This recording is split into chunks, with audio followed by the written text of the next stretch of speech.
La Terre, la planète bleue, un monde fait d'eau et plein de vie. Mais l'apparition de cette vie reste un mystère, tout comme les forces cosmiques qui l'ont rendu possible.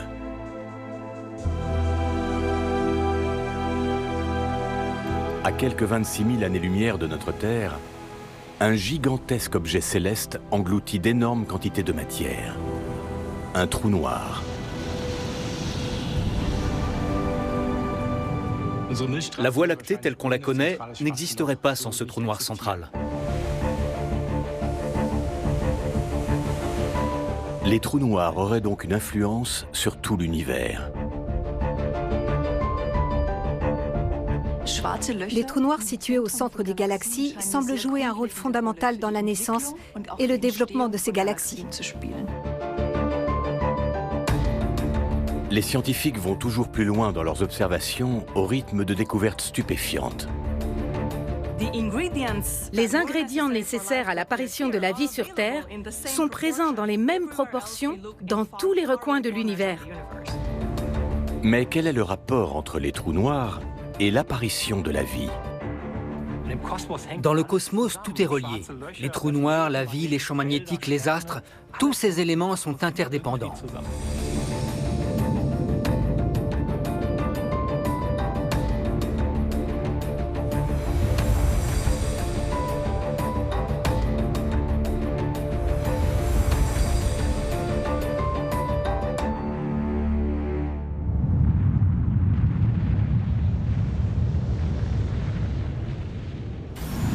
Ils sont à plusieurs milliers, voire à plusieurs milliards d'années-lumière de notre Terre. Ce sont des objets célestes aux dimensions monstrueuses, à peine imaginables. Les trous noirs. Et s'ils étaient aussi à l'origine de notre vie? À l'université Radboud de Nijmegen, aux Pays-Bas, Heino Falke, professeur d'astrophysique, a mené des recherches pour parvenir à capturer l'image d'un trou noir. Avec deux collègues, il a eu une idée révolutionnaire. Mettre en réseau plusieurs télescopes à travers le monde pour démultiplier leur puissance.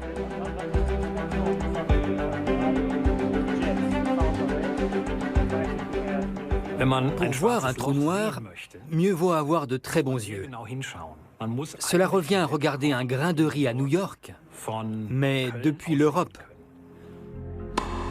Ou encore à distinguer à l'œil nu une balle de tennis sur la Lune.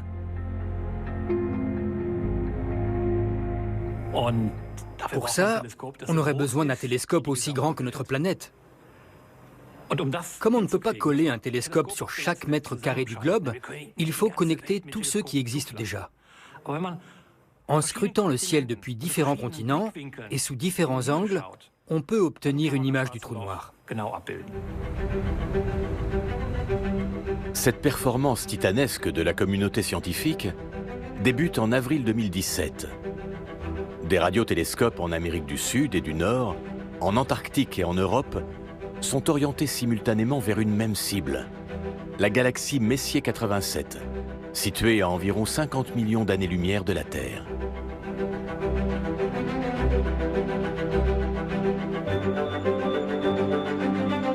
Sur un temps cumulé de 4 jours, ces télescopes reliés par-delà les frontières forment un immense instrument virtuel aussi puissant qu'un télescope d'un diamètre de 13 000 km, soit le diamètre de notre planète.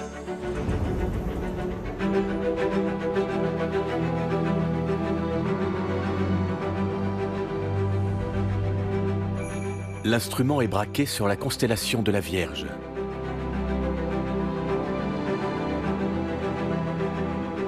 Cette région du ciel renferme en effet un amas de galaxies, l'amas de la Vierge, dont celle baptisée Messier 87.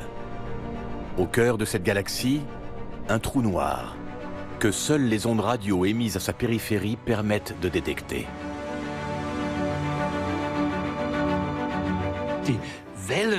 Les ondes radio captées par les différents télescopes sont superposées de façon à n'en former plus qu'une.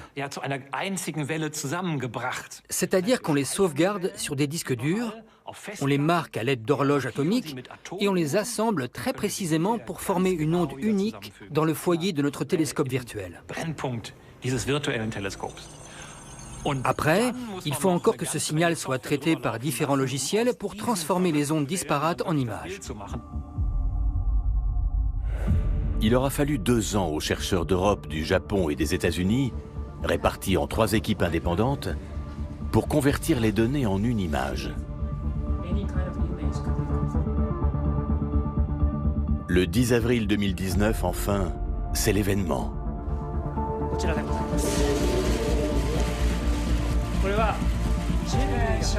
La toute première image d'un trou noir. Un tournant dans l'histoire de l'astrophysique. Les 3 équipes sont toutes parvenues au même résultat. Les scientifiques savent à présent que ce trou noir ressemble effectivement à ce qu'ils avaient prévu. Mais cette image confirme aussi ses dimensions hors du commun. Le trou noir renferme une masse équivalent à 6,5 milliards de soleils. Son diamètre se mesure en dizaines de milliards de kilomètres. Notre système solaire tout entier tiendrait facilement dans cet anneau de feu, brillant loin, très loin dans l'univers. D'où vient cette lumière? Du gaz qui tombe dans le trou noir et de celui qui en est éjecté. Le gaz se rapproche du centre en tournant à une vitesse proche de celle de la lumière. Sa température atteint près de 100 milliards de degrés. C'est ce rayonnement que nous percevons depuis la Terre. Le gaz porté à haute température forme un anneau de lumière irrégulier, car vu de la Terre, il est incliné à la verticale.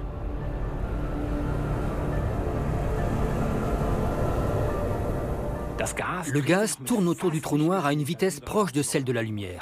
La partie du gaz qui se dirige vers nous à cette vitesse est renforcée comme un projecteur qu'on dirigerait vers l'avant.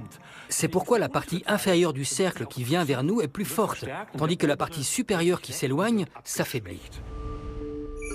Heino Falke et ses collègues scrutent sans relâche la galaxie M87, dans la constellation de la Vierge.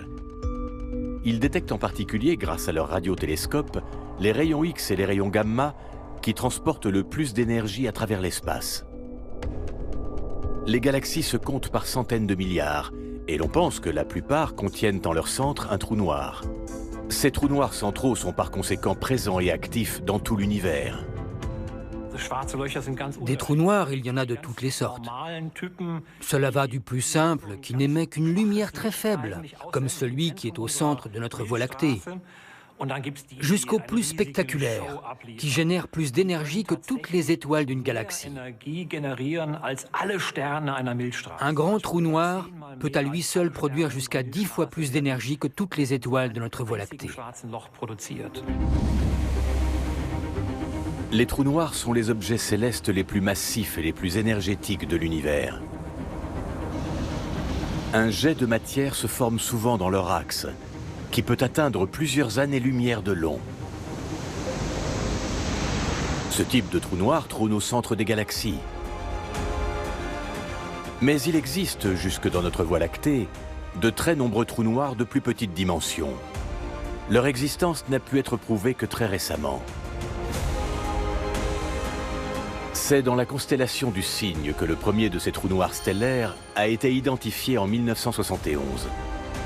Il s'agit d'un trou noir né de l'effondrement d'une étoile. Il est en lui-même invisible. Seule peut être observée l'étoile qui l'a fait naître.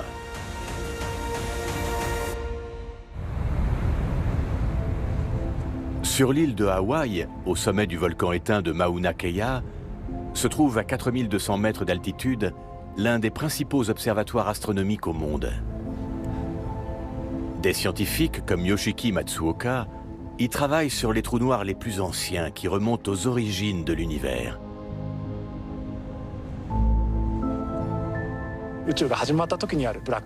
Il est extrêmement important de mieux connaître la forme et la nature qu'avaient les trous noirs au tout début de l'univers. Car ces trous noirs ont sans doute joué un rôle déterminant dans la formation de l'univers. Un rôle qui a rendu possible l'apparition de la vie. Pour en savoir plus, les chercheurs doivent observer les régions de l'espace les plus éloignées, plus il voit loin et plus il remonte dans le temps. Une année-lumière correspond à la distance parcourue en un an par la lumière dans l'espace. Quand nous observons depuis la Terre un objet distant d'une année-lumière, l'image qui nous parvient est donc celle qu'il avait un an plus tôt.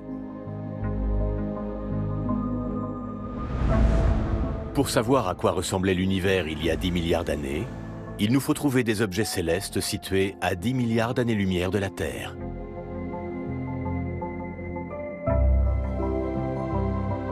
À Hawaï, les chercheurs qui étudient les trous noirs les plus anciens utilisent le télescope Subaru, dont le miroir primaire mesure plus de 8 mètres de diamètre.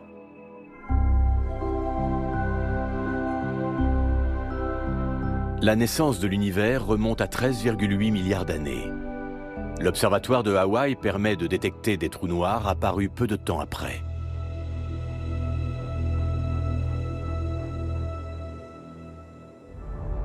Mais comment faire pour les trouver? Yoshiki Matsuoka cherche des quasars. C'est derrière ces objets célestes parmi les plus lumineux que se cachent les trous noirs. Un trou noir est par définition invisible. Mais le disque d'accrétion qui l'entoure est composé de gaz à très haute température qui émettent de la lumière. C'est cette lumière visible depuis la Terre qui forme le quasar. Mais comment ne pas le confondre avec une simple étoile rouge de notre galaxie? Pour en avoir le cœur net, il faut mesurer la distance exacte qui sépare la Terre de la source du rayonnement lumineux. Localiser un quasar s'apparente à rechercher une aiguille dans une botte de foin. Yoshiki Matsuoka a parfois dû scruter l'espace pendant 150 jours avant d'en trouver un.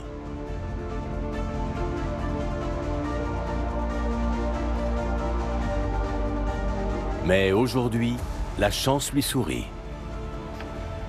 Ça y est, on a repéré un quasar, très loin d'ici.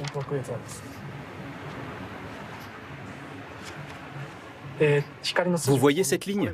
C'est le spectre correspondant. Il est situé à 12,9 milliards d'années-lumière de la Terre. C'est incroyable. D'un coup, comme ça. Félicitations, c'est un bon début. On fait d'autres captures? On va en faire 3 autres. Le quasar localisé par Yoshiki Matsuoka a près de 13 milliards d'années. Il est donc presque contemporain de la naissance de l'univers. Le trou noir qu'il recèle est invisible. Et pourtant, il émet dans l'espace 10 000 fois plus d'énergie que celui de la galaxie M87.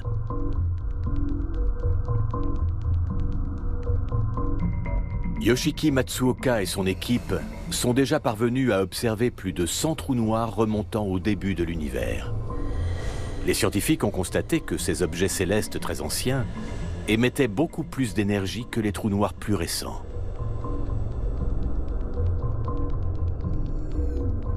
Leurs dimensions sont par ailleurs encore plus impressionnantes.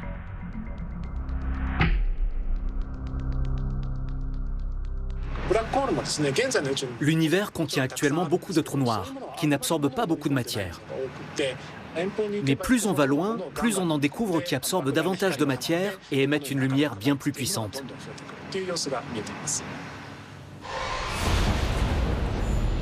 Le Big Bang, l'événement fondateur de l'univers. Celui-ci se composait à l'origine de nuages de gaz extrêmement compacts. Dans les premiers temps sont apparus les trous noirs, objets supermassifs que nous pouvons aujourd'hui observer sous forme de quasars. Ce sont ces géants qui auraient créé les conditions nécessaires à l'apparition de la vie. Le désert d'Atacama, au Chili. À plus de 5000 mètres d'altitude, le grand réseau ALMA est un télescope de pointe composé de 66 antennes de haute précision. C'est à ce jour le plus grand projet astronomique jamais installé sur Terre. La région est extrêmement aride et aucune trace d'humidité dans l'air ne vient perturber les relevés. Le ciel est dégagé 300 nuits par an. Les conditions idéales pour mesurer les ondes émises par les trous noirs à plusieurs milliards d'années-lumière. Eduardo Bañados a travaillé à l'observatoire de Las Campanas, également au Chili. En 2017, alors qu'il recherchait des quasars, il est tombé sur un objet céleste énorme et très ancien. Sa masse était de près d'1 milliard de fois celle de notre Soleil. Sa lumière avait mis plus de 13 milliards d'années à nous parvenir, ce qui en faisait un objet presque aussi vieux que l'univers lui-même. Eduardo Bañados venait de découvrir le plus ancien trou noir connu à ce jour.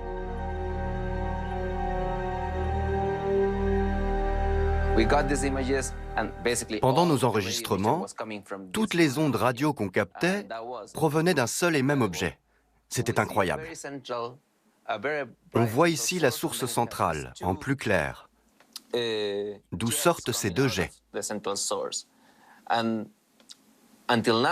C'est la preuve la plus nette à ce jour que même les quasars les plus éloignés, qui remontent au tout début de l'univers, possèdent ce type de jet. Le trou noir se trouve derrière la tache lumineuse au centre de l'image. De part et d'autre, les scientifiques distinguent des jets d'une longueur de 5000 années-lumière.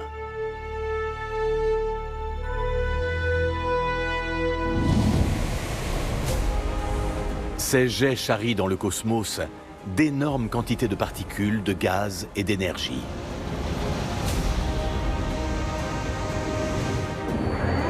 À l'observatoire de Mizusawa, au Japon, les chercheurs étudient l'environnement du trou noir de la galaxie Messier 87. Eux aussi ont de la chance. Une image fait apparaître deux objets évoquant deux colonnes de fumée. Ce sont les jets du trou noir de la galaxie M87. La formation de ces jets de matière suppose la présence de quantités d'énergie extrêmement élevées. Les nuages de gaz tournent à très grande vitesse. Les frottements génèrent des températures extrêmement hautes et de très forts champs magnétiques. L'énergie s'accumule jusqu'à atteindre un niveau critique, le point de rupture des lignes du champ magnétique.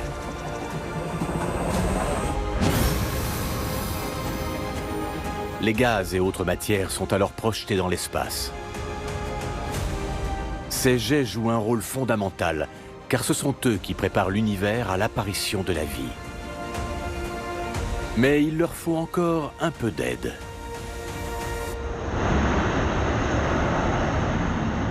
À l'aéroport de Palmdale, en Californie, un avion d'un genre un peu particulier est en train de décoller. Ce Boeing 747 est utilisé par la NASA et le centre de recherche allemand, le DLR, pour effectuer des vols dans les zones supérieures de l'atmosphère météorologique. L'appareil atteint en vol une altitude de 13 000 mètres et circule donc dans la stratosphère. Le télescope situé à l'arrière de sa carlingue permet d'observer les phénomènes cosmiques sans l'influence perturbatrice de la troposphère. Cet observatoire volant, baptisé SOFIA, doit aider les chercheurs à repérer certains éléments chimiques dans l'espace. Ils observent aujourd'hui un endroit du cosmos d'où proviennent de nombreux éléments, la très lumineuse galaxie M82. Les chercheurs y mesurent notamment la concentration en argon, un gaz rare également présent dans notre atmosphère. Mais l'argon n'est qu'un des éléments détectés par les scientifiques.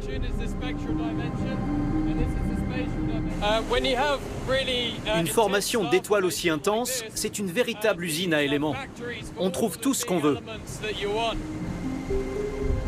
Mais ces zones de l'espace abritent aussi des auxiliaires très précieux pour créer les conditions fondamentales à l'émergence de la vie.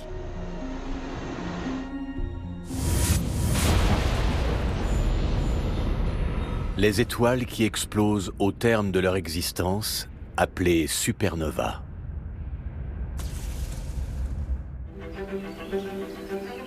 L'Institut Max Planck d'astronomie, sur les hauteurs de Heidelberg, dans le sud-ouest de l'Allemagne.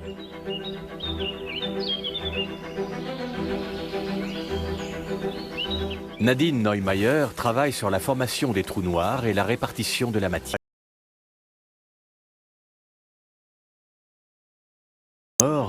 Que s'enclenche la circulation de la matière dans l'univers. Au départ, on a une étoile très massive avec une densité extrêmement forte. Les particules qu'elle contient, l'hydrogène notamment, se percutent et forment des éléments plus lourds. C'est ainsi qu'apparaissent l'oxygène et l'azote, que l'on retrouve dans l'air, ou encore le calcium, que nous avons dans nos os et nos dents, et aussi le fer. Donc, tous les éléments jusqu'au fer peuvent être synthétisés à l'intérieur des étoiles. Et à la fin de leur cycle de vie, ces étoiles deviennent des supernovas et explosent. Cette explosion entraîne la dispersion des éléments de l'étoile dans l'univers. L'observatoire de rayons X Chandra a permis d'observer les rémanents d'une supernova, baptisée Cassiopée A. Le calcium est ici représenté en vert, le fer en violet et le soufre en jaune. Ces trois éléments indispensables à la vie sont répartis sur d'immenses distances à travers l'univers. Toute forme de vie résulte de la combinaison de plusieurs éléments, ce qui suppose une force assez puissante pour les rapprocher.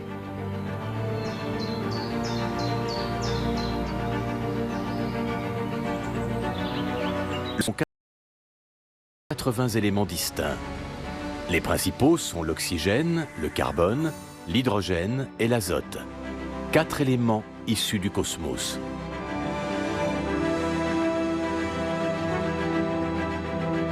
L'observatoire de Heidelberg a plus de 100 ans, tout comme la théorie des trous noirs. Mais il aura fallu un siècle pour étayer celle-ci par des preuves. Nadine Neumayer est convaincue que ce sont des trous noirs qui ont rapproché les éléments disparates dans l'espace. Ces trous noirs sont aussi nombreux que les explosions de supernovas.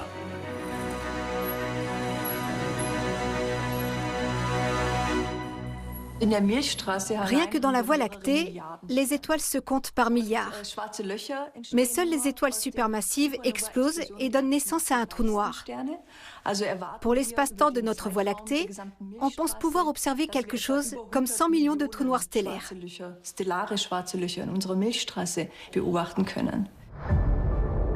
Ces trous noirs stellaires sont petits en comparaison de ceux situés au centre des galaxies.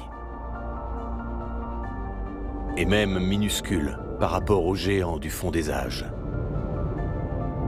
Une astrophysicienne a fait une découverte sur ces objets supermassifs qui modifie radicalement le regard que nous portons sur les trous noirs.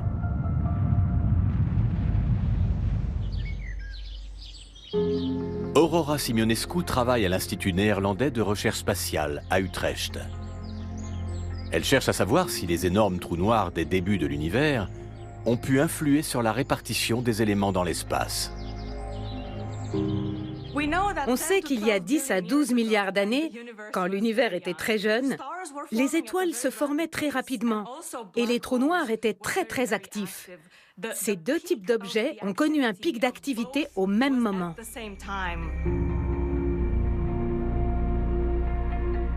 Aurora Simeonescu a elle aussi observé les abords de la galaxie M87 dans la constellation de la Vierge. Elle a voulu savoir comment se sont répartis les éléments issus de supernovas et quel rôle les trous noirs ont pu jouer.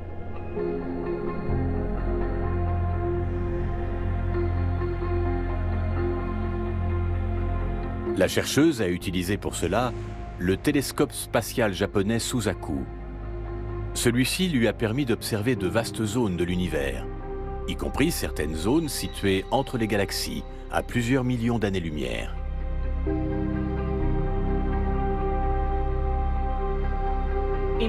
Voici M87, la galaxie où a été enregistrée la toute première image d'un trou noir. Il est situé au cœur de cette galaxie. Nous avons observé cet objet, non pas à la lumière visible, mais aux rayons X, et nous avons évalué la composition chimique de cette partie du ciel. Nous avons donc regardé comment étaient répartis les éléments à proximité de la galaxie, ici, ici et là. Mais nous avons aussi examiné l'espace entre les galaxies.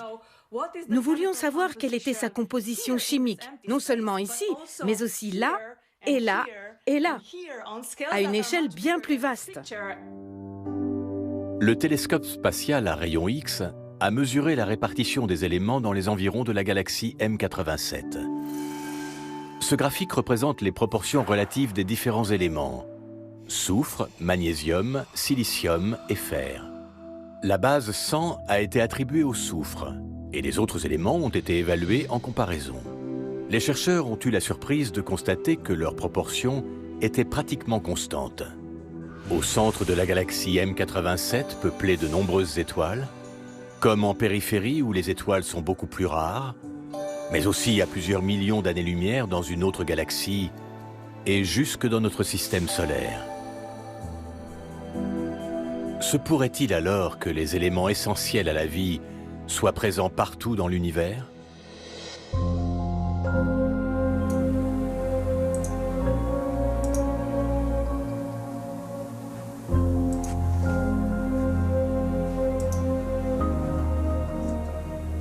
On a été surpris de constater que les éléments étaient si bien répartis dans différents coins de l'univers. Et je dirais qu'il est aussi surprenant que la composition que nous avons relevée à d'aussi grandes distances soit la même que celle que nous connaissons ici, dans notre système solaire. Le fait que les éléments indispensables à la vie soient répartis de façon relativement régulière à travers l'espace est une découverte capitale. Elle signifie que les conditions qui règnent aux confins du cosmos sont similaires à celles de l'environnement de notre planète.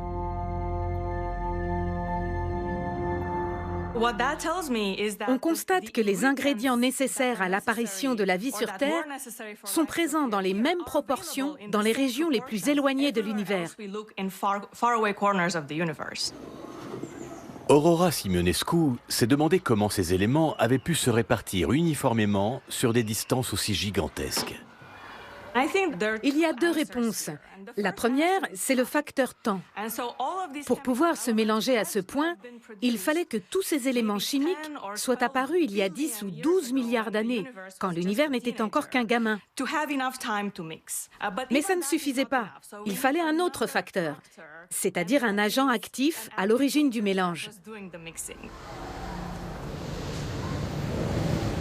Pour l'astrophysicienne, pas de doute.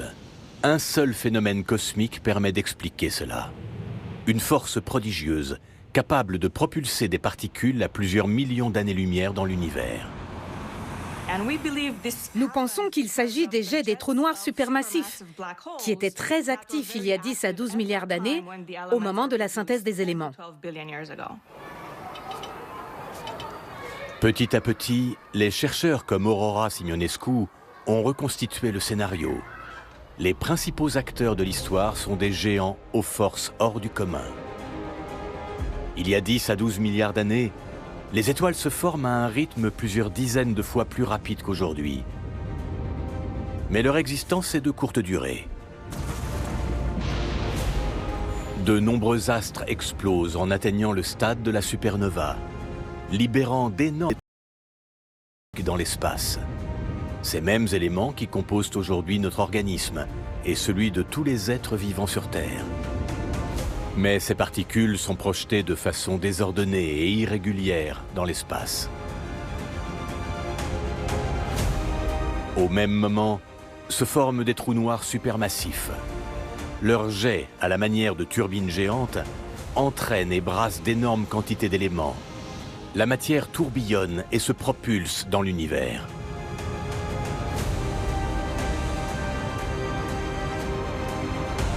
C'est ainsi que les ingrédients de la vie se répartissent partout à travers le cosmos.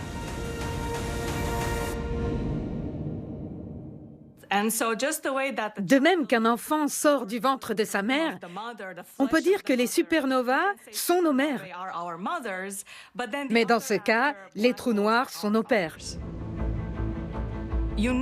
La vie a besoin des éléments chimiques produits par les supernovas, mais aussi de cette activité de mélange assurée par les trous noirs supermassifs. Mais comment ces trous noirs géants, dont le jet a projeté les éléments dans l'espace, ont-ils pu apparaître si tôt dans l'histoire de l'univers? À l'Institut Max Planck d'astronomie à Heidelberg, nous retrouvons Eduardo Bagnados. Au Chili, il avait découvert le plus ancien trou noir. Avec sa collègue Nadine Neumayer, il tente d'expliquer comment cet objet supermassif a pu apparaître à un stade si précoce.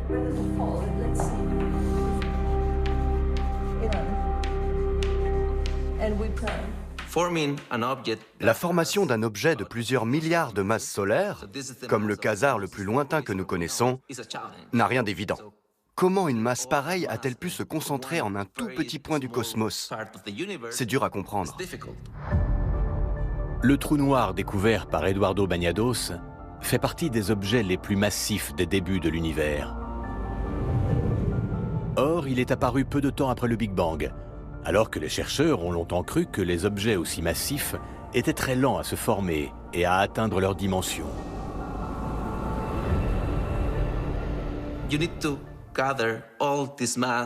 Cette masse monstrueuse n'a eu besoin que de 700 millions d'années pour se constituer. Ça peut paraître long, mais à l'échelle de l'univers, c'est très court.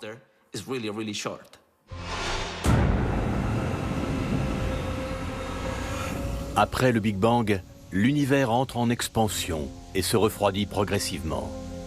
Il s'emplit d'un nuage composé d'hydrogène et d'hélium. Ce n'est qu'au bout de 200 à 400 millions d'années que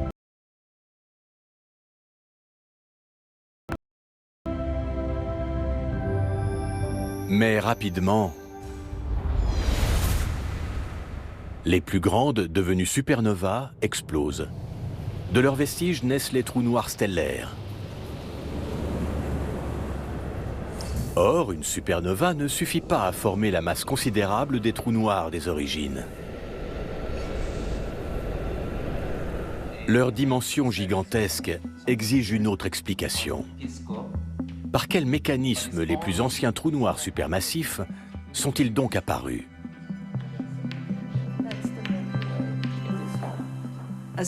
Il y a deux grandes théories. Selon la première, ces trous noirs se sont formés à partir de trous noirs stellaires ayant fusionné et ils se seraient développés à mesure qu'ils absorbaient leur matière. Selon la deuxième théorie, de la matière s'effondre directement dans un trou noir. C'est ce qu'on appelle les Direct Collapse Black Holes. Ces trous noirs démarrent à partir de masses beaucoup plus importantes. Quelle que soit la façon dont sont apparus ces objets supermassifs, leurs jets ont dans tous les cas joué un rôle de premier plan dans la formation des galaxies. L'énergie propagée dans le milieu intergalactique entraîne un réchauffement des poussières et des gaz. C'est de cette manière que le trou noir est lié aux galaxies, qu'il contribue à réguler. Sans cet apport d'énergie, la matière se refroidirait et formerait toujours plus d'étoiles. Une étoile ne peut naître qu'à partir de nuages de gaz et de poussière à faible température. Par la chaleur qu'ils dégagent, les jets des trous noirs empêchent la formation d'un trop grand nombre d'étoiles. Cela crée ainsi dans l'univers des régions moins exposées au rayonnement, plus propices à la vie. Chaque galaxie tourne autour d'un trou noir supermassif. À l'évidence, ces trous noirs centraux sont des acteurs essentiels de l'évolution de l'univers.